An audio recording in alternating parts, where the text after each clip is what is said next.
जय हिंद। स्वागत है आप सभी का हैप्पी ट्यूटोरियल में। फ्रेंड्स, एक बार हम फिर से आपके सामने रूबरू हो रहे हैं जीन पियाजे के साथ, और यह सीटेट के लिए बहुत ही महत्वपूर्ण टॉपिक है। इसमें से हमेशा 2 या 3 नंबर के प्रश्न पूछे जाते हैं। तो हम जीन पियाजे के बारे में अच्छे से डीपली अध्ययन करेंगे, बातचीत करेंगे, और परीक्षा की दृष्टि से जो पॉइंट्स आने योग्य होंगे उन्हें बताया जाएगा। ठीक है, तो हम जीन पियाजे के परिप्रेक्ष्य में बातचीत जब कर रहे हैं तो हम यह जानते हैं कि जीन पियाजे स्विट्जरलैंड के एक मनोवैज्ञानिक हैं, है ना। यह स्विट्जरलैंड के निवासी हैं, वहाँ के मनोवैज्ञानिक थे। इन्होंने संज्ञानात्मक विकास पे अपना सिद्धांत दिया था, है ना।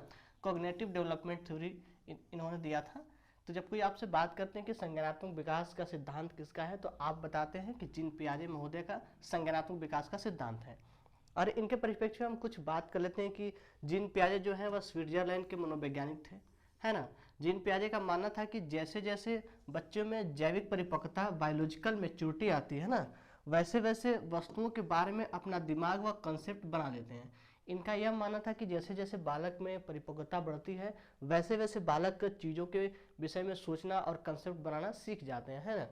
और आगे इन्होंने इनके अकॉर्डिंग जो है बच्चे सक्रिय ज्ञान के निर्माता है ना। वह अपने ज्ञान का सृजन बखूबी कर लेते हैं। और ये भी कहते हैं कि तथा बच्चे जो होते हैं नन्हे वैज्ञानिक होते हैं, जो संसार के बारे में अपने सिद्धांतों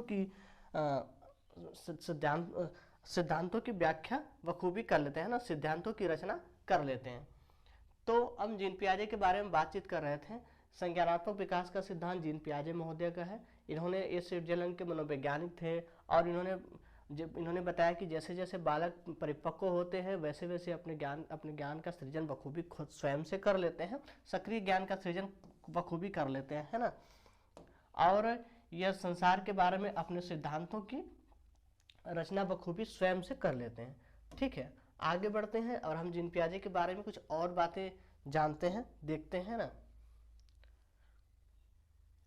आगे पियाजे के अकॉर्डिंग जो थिंकिंग है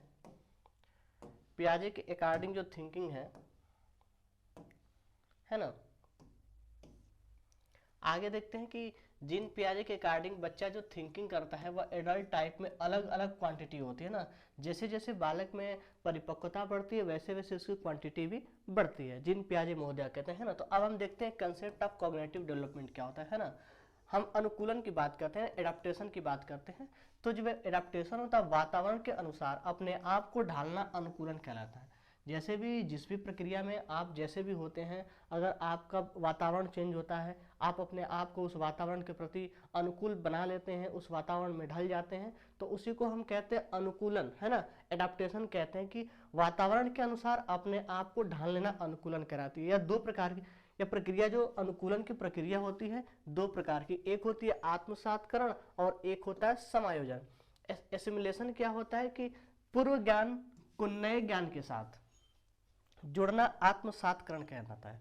अब जब हमने कहा कि अनुकूलन जो होता है, एडाप्टेशन होता है, जब हम अपने आप को किसी भी वातावरण में उस वातावरण के स्वरूप ढाल लेते हैं, है ना। जैसे हम अभी हम जो गर्म क्षेत्र से हैं, अभी हम ठंडे क्षेत्र में पहुंचेंगे तो अपने आप को वहां जाके सामंजस्य बैठा लेंगे, तो हम उस वातावरण में रहना सीख जाएंगे, तो हम अनुकूलन कहते हैं। जो यह प्रक्रिया होती है 2 प्रकार की होती है ना। यहाँ लिखा हो ना कि यह प्रक्रिया 2 प्रकार की होती है। एक तो आत्मसातकरण होती है और दूसरा होती है समायोजन, है ना, एकमेंडेशन। तो जब हम आत्मसातकरण की बात करते हैं तो आत्मसातकरण किसे कहते हैं? पूर्व ज्ञान को नए ज्ञान के साथ जोड़ना आत्मसातकरण कहा जाता है। जैसे कि हमने एग्जाम्पल के रूप में आपको यहाँ एक डॉग का फिगर बनाया हुआ है ना। हम जो अपने गांव देहात में कुत्ते को देखते हैं, यह हमारा पूर्व ज्ञान है ना। जैसे कि हम कुत्ते से जब जुड़ रहे हैं, और यह एक होता है जब हम जो शहरी इलाकों में, है ना, जैसे हम कहते हैं जर्मन से फोर्ड, अलग अलग नाम के कुत्ते होते हैं। तो जो आप अपने गांव और शहर में देसी कुत्ते देखते हैं, फिर जब हम यह मान लो जर्मन शेफर्ड है, इसको हम देखते हैं तो हम इससे तुरंत जोड़ते हैं कि जो हमारे क्षेत्र में कुत्ते दिखाई देते हैं वह उस प्रकार का ही दिखाई दे रहा है, अर्थात यह भी एक कुत्ता ही है। तो हम जब यह करें कि आत्मसातकरण की बात करते हैं, पूर्व ज्ञान को नए ज्ञान के साथ जोड़ लेते हैं ना, तो यह हमारा पूर्व ज्ञान हुआ, जो हम डेली आए दिन कुत्तों की बात करते हैं, देखते हैं। और उससे हम वैसा ही, जब हमें जर्मन शेफर्ड दिखता है तो हम बात करते हैं कि अच्छा, जो हम कुत्ता देखते हैं वैसा ही मिलता जुलता है, तो मतलब यह भी कुत्ता ही है। अब हम क्या किए ना कि अपने पूर्व ज्ञान को नए ज्ञान के साथ जोड़ना, यह हमारा हुआ पूर्व ज्ञान, है ना, और यह हमारा हो गया नवीन ज्ञान ना। अब हम पूर्व ज्ञान को नवीन ज्ञान से जोड़ के हम इसके अभी अवधारणा बना लेते हैं अपने मन मस्तिष्क में, यह भी एक कुत्ता है ना, इसकी हम अवधारणा बना लेते हैं। तो इसको हम कहते हैं आत्मसातकरण, है ना, कि पूर्व ज्ञान को नए ज्ञान के साथ जोड़ लेना, है ना, इसको हम आत्मसातकरण कहते हैं। जब हम समायोजन की बात करते हैं तो यहाँ लिखा हुआ कि पूर्व ज्ञान में परिवर्तन करके वातावरण के साथ तालमेल बिठाना समायोजन कहलाता है ना। पूर्व ज्ञान में परिवर्तन करके, जैसे कि हम पहले से आप जान लीजिए कि पहले से हम रोटी बनाना जानते हैं, है ना, यह हमारा पूर्व ज्ञान है। अब नवीन ऐसी तकनीकी चल रही है कि इलेक्ट्रॉनिक से चीज़ें हो जा रही हैं, तो अब हम उसमें पूर्व ज्ञान में, अब रोटी बनाने वाली मशीनें हैं, अगर हम हाथ से रोटी बना रहे हैं तो अब हमारा जो पूर्व ज्ञान है रोटी बनाना, अब हम मशीन से जोड़ के उसमें पूर्व ज्ञान में ही परिवर्तन कर देते हैं ना, तो उससे हम कहते हैं समायोजन, अपने आप को समायोजित करना, एकमोडेशन, पूर्व ज्ञान में परिवर्तन करके वातावरण के साथ तालमेल बिठाना समायोजन कहलाता है ना।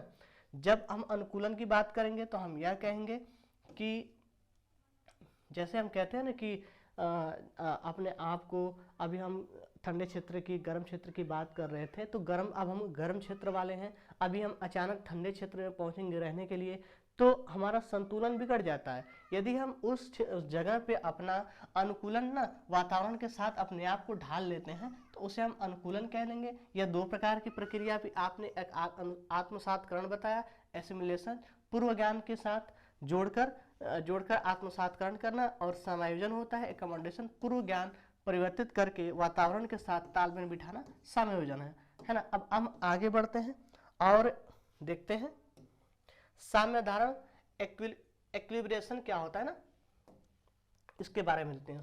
साम्य धारण क्या है? इसके द्वारा बच्चा आत्मसातकरण और समायोजन की प्रक्रिया में बीच संतुलन कायम रखता है ना, उन दोनों के बीच अपने आप का संतुलन बना के रखता है, उसे हम कहते हैं साम्य धारण।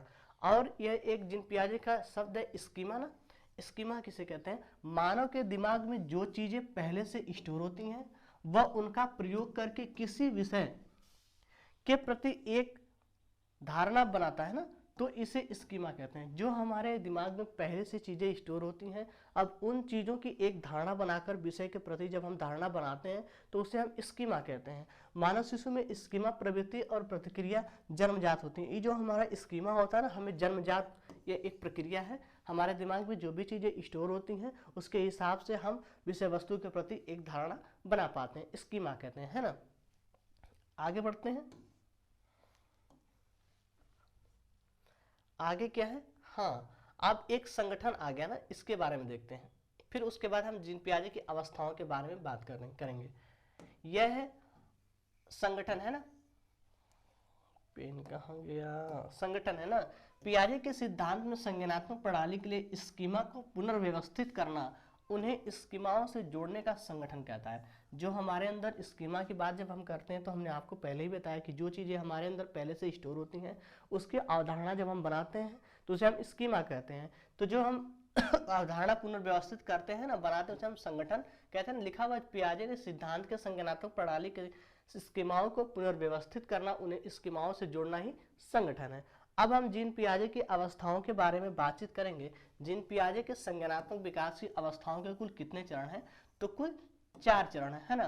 पहला है संवेदीगामक, फिर दूसरा है संवेदीगामक, फिर दूसरा है पूर्व संक्रियात्मक अवस्था, फिर तीसरी अवस्था है मूर्त संक्रियात्मक अवस्था, और चौथी अवस्था है अमूर्त संक्रियात्मक अवस्था। तो हम एक एक अवस्थाओं की बात करेंगे। सबसे पहले हम संवेदीगामक अवस्था, सेंसरी मोटर स्टेज की बात करते हैं, है ना।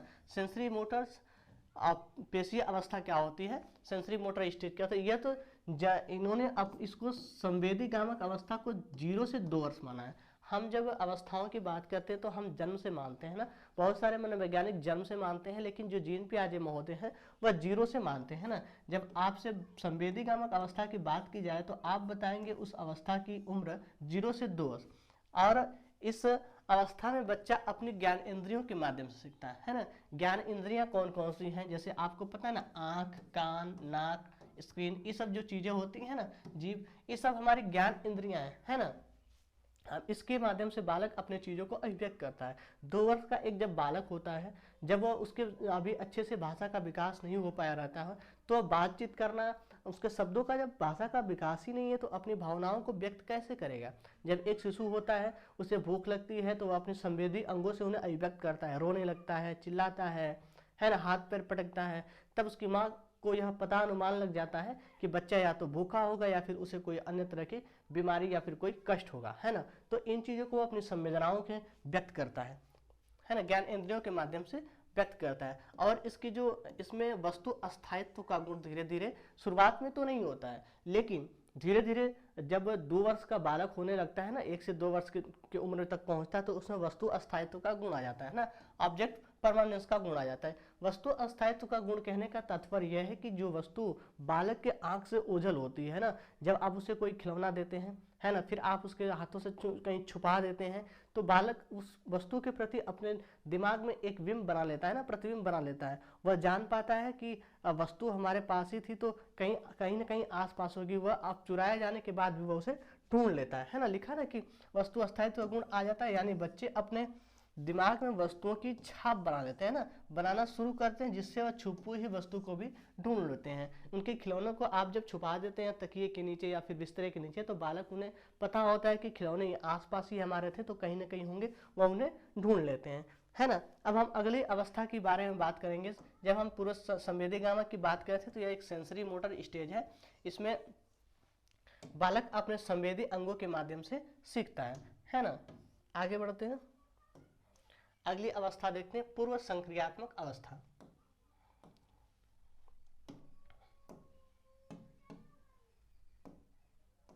पूर्व संक्रियात्मक अवस्था की हम बात करते हैं ना, प्री ऑपरेशनल स्टेज। इसकी उम्र जो होती है 2 से 7 वर्ष की अवस्था को हम पूर्व संक्रियात्मक अवस्था कहते हैं।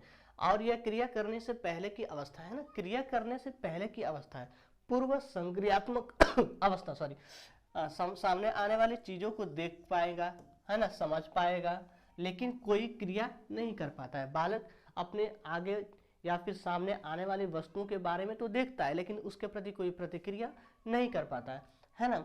इस स्टेज में क्या होता है, बच्चा प्रतीक सिंबल का यूज करके निपुण हो जाता है। जैसे साइकिल शब्द सुनकर वह अपने दिमाग में यह फिट कर लेता है कि साइकिल का इमेज भी अपने दिमाग में बना लेता है ना। जो बालक पूर्व संक्रियात्मक अवस्था वाली होता है, आप उसके सामने जब मिठाई का नाम लेते हैं तो बालक अपने दिमाग में मिठाई का चित्र बना लेता है ना, उसके बारे में सोचने लगता है। आइए और भी स्टेज में कैसे कैसे लक्षण दिखाई देते हैं हम उसकी बात करते हैं, है ना। तो जीववाद की प्रवृत्ति होती है ना, बालक सजीव निर्जीव चीजों को भी सजीव मानने लगता है। आप कभी जब देखते हैं बालक गुड्डे गुड़िया या फिर अपने खिलौने से खेल रहा होता है तो कहता है हट जाओ मेरा घोड़ा आ रहा है, चाँप देगा, हट जाओ मेरा ट्रैक्टर चल रहा है, आपको कुचल देगा, इस तरीके की चीज़ों की बात करता है। आप देखते हैं कभी कभी बच्चा सोया रहता है, आप फैन चलाते हैं, अचानक फैन करने के बाद बच्चा रोने लगता है। वह अपने खिलौनों को, अपने आसपास हो रही चीज़ों को वह सजीव मान लेता है ना।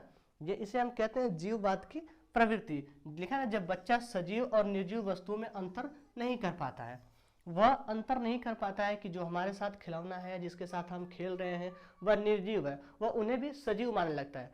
आपने ऐसा भी देखा होगा कि जब बालक को किसी वस्तु से चोट लगती है, उसके खिलौने से चोट लगती है, तो वह रोना स्टार्ट करता है। उनकी माता जब खिलौने को मार के कहती है कि मैंने, अच्छा बाबू चुप हो जाओ, मैंने खिलौने को मार दिया, उसने आपको चोट क्यों पहुंचाया, तो उसे लगता है कि मम्मी ने उसको दंडित किया, तो वो उसे लगता है कि यह सजीव है, उसने उसे मार दिया मेरी माता ने। अब वो अभी धीरे धीरे देखते हैं कि शांत हो जाता है ना।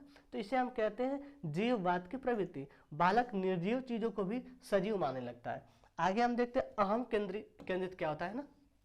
इसमें बच्चा शुरुआत में तो लिखा है, जब बच्चा यह सोचना शुरू कर देता है कि जो वह कर रहा है, सोच रहा है, वह सब ठीक है ना। अहम केंद्रितता का मतलब होता है कि वह अपनी ही बस बातों को दूसरों के बनवाना चाहता है कि जो हम कहते हैं, जो हम कर रहे हैं वही ठीक है ना, जो लोग करते हैं वह सही नहीं है। यदि आप छोटे बच्चों को कुछ समझाते हो तो वह आपकी बातों को मानना बिल्कुल नहीं चाहते हैं। वह उन्हें लगता है कि हम जो भी करते हैं वह सही है, जो हम कर रहे हैं ठीक है, जैसा करेंगे वो भी ठीक रहेगा। उसे हम कहते हैं अहम केंद्रितता।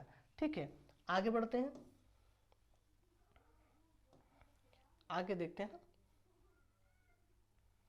आगे हम अपलटावी का गुण देखते हैं ना। अपलटावी, अविलोमिता क्या होती है ना, अपलटावी का गुण। इसमें बच्चा वस्तुओं, संख्याओं, समस्याओं आदि को उलट पलट नहीं सकता है ना। जब आप किसी बालक से पूछते हैं कि 4 + 6 क्या होगा, तो वह बताता तो है कि 10 होगा, है ना, लेकिन जब आप इस तरह पूछ देते हैं कि 6 + 4 क्या होगा, तो वह इन चीजों को नहीं बता पाता, है ना। अविलोम्यता, अपलटावी का गुण, जैसे हम कहते हैं कि आप किसी बालक से, या मैंने एग्जाम्पल के रूप में लिखा हुआ है कि 4 + 6 बराबर क्या होता है, तो वह बताता है 10। जब आप इसके क्रम को बदल देते हैं कि 6 + 4 बराबर क्या होगा, तो वह इन चीज़ों को नहीं बता पाता है ना। इसे हम कहते हैं कि अविलोमिता या फिर अपलटावी का गुण। जैसे हम पूछ दिए कि बाबू चलो मैंने यहाँ से क बना दिया, ठीक है, फिर हम कहते हैं कि क्या है, बताता है क। फिर जब हम इसे मिटाते हैं ना, जब हम इसे मिटा देते हैं, इसे हम मिटा देते हैं, अब पूछते हैं कि अब क्या बन गया, अब वो चीज़ कहाँ गई, तो बालक फिर से उन वस्तुओं पे वापस नहीं लौट पाता। इसे हम कहते हैं अपलटावी का गुण या फिर अविलोमिता का गुण, है ना। क्रम बदल देने पे, उलट पुलट देने पे बालक उन चीज़ों को नहीं समझ पाता है। अब देखिए हम देखते हैं आगे क्या है। मुद्रा, संप्रत्यय, दूरी, भार, ऊंचाई, क्रम निर्धारण की योजना आदि के कंसेप्ट को भी अवस्था में नहीं होती है। बालक को आप जब किसी मुद्रा की बात करते हैं या फिर किसी कंसेप्ट, ऊंचाई, दूरी की बात करते हैं, है ना, या फिर सिक्कों की बात करते हैं, इन सब चीज़ों का बालक अपने अंदर अभी अवस्था में कंसेप्ट अच्छे से नहीं बना पाता है, ठीक है। आगे बढ़ते हैं।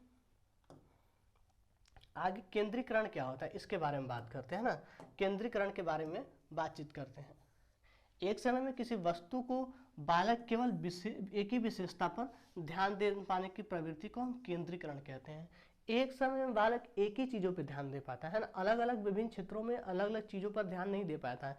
जब आप उसे किसी चीज़ को दिखाते हैं तो वह एक ही चीज़ को ध्यान केंद्रित करता है ना, इसको हम कहते हैं केंद्रीकरण की प्रवृत्ति, ठीक है। आगे जो है संरक्षण जो है, इसे बालक को जब आप किसी, जैसे हम अविलोमिता का गुण बताएं तो वह शब्दों में था और संरक्षण में चित्रों का अभाव होता है ना। जब हम कोई शेप आकृति बनाते हैं उसकी क्वांटिटी को प्रभाव पड़ता है ना, तो बच्चा समझ नहीं पाता है। जैसे हम इस तरीके के फिगर को बना दें, किसी भी प्रकार के फिगर को, है ना, फिर हम बालक से आप पूछें कि ये फिगर मिटा के हम बताएं कि कोई चीज़ को हटा दें या फिर इसको क्रम बदल दें, तो बालक इन चीज़ों को अच्छे से अभी अभाव होता है, समझ नहीं पाता है, ठीक है।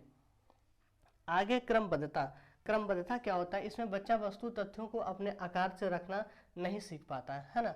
एक क्रम में जब आप कोई ऐसा खिलौना हो जो तोड़ने जोड़ने वाला खिलौना हो, ऐसे खिलौनों को जब आप बालक को तोड़ जोड़ देते हैं तो वह एक क्रम से उनको सजा नहीं पाता है ना। इन सब चीज़ों का अभाव होता है। आगे हम मूर्त संक्रियात्मक अवस्था की बात करते हैं ना। मूर्त संक्रियात्मक अवस्था क्या होती है? कंक्रीट ऑपरेशनल स्टेज, इसकी उम्र होती है 7 से 11 वर्ष। उम्र बहुत जरूरी है, कभी कभी उम्र ही पूछ देता है। इस अवस्था में बच्चा सामने रखी हुई चीज़ों को देखकर ही कुछ कर सकता है या उन पर चिंतन करना शुरू कर देता है। मूर्त संक्रियात्मक अवस्था में बालक धीरे धीरे चिंतन करना भी स्टार्ट कर देता है, वर्गीकरण करना स्टार्ट कर देता है, चीज़ों के बारे में सोचना स्टार्ट करता है ना। आगमनात्मक तर्कणा बालक मूर्त संक्रियात्मक अवस्था में करना चालू कर देता है। आगमनात्मक तर्कणा यह भी इस अवस्था में आ जाती है, यानी जब बच्चा उदाहरण के ऊपर आधारित होकर तर्क करना सीख जाता है। हमने आपको शिक्षण विधि में बताया था कि आगमनात्मक शिक्षण विधि में आगमनात्मक तर्कणा जो होती है, सबसे पहले हम उदाहरण बताते हैं फिर नियम की तरफ जाते हैं। तो इसमें बालक उदाहरण के प्रति अपना तर्क जमाने लगता है कि ये चीज़ें ऐसे क्यों होती हैं, है ना। आगे जैसे कि पेड़ जरूरी है या नहीं है हमारे लिए, इसका उत्तर ढूंढना, इसमें ऑक्सीजन मिलता है, इन सब चीज़ों को इस तरीके से बालक खोजबीन करना, तर्क वितर्क करना, वर्गीकरण करना, चीज़ों को सीख जाते हैं, है ना। जब आगे हम चौथी अवस्था की ओर बात करते हैं तो आती है औपचारिक संक्रियात्मक अवस्था। औपचारिक संक्रियात्मक अवस्था, इसकी जो उम्र होती है वह 11 से 15 वर्ष की ओर होती है ना। फॉर्मल ऑपरेशनल स्टेज 11 से 15 वर्ष।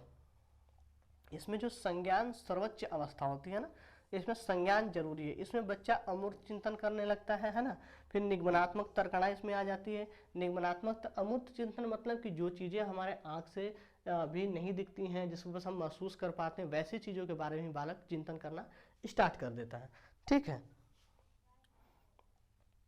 आगे इसमें बालक अमूर्त चिंतन करना स्टार्ट कर देता है, निगमनात्मक तर्कणा स्टार्ट हो जाती है ना। जीन पियाजे के सिद्धांत की आलोचना जीन पियाजे ने मानसिक विकास के चरणों के क्रम में अपरिवर्तनशील बताया है, लेकिन अगर बच्चों का अच्छा वातावरण दिया जाता है तो अपनी अवस्था की क्षमता अधिक सीख लेते हैं।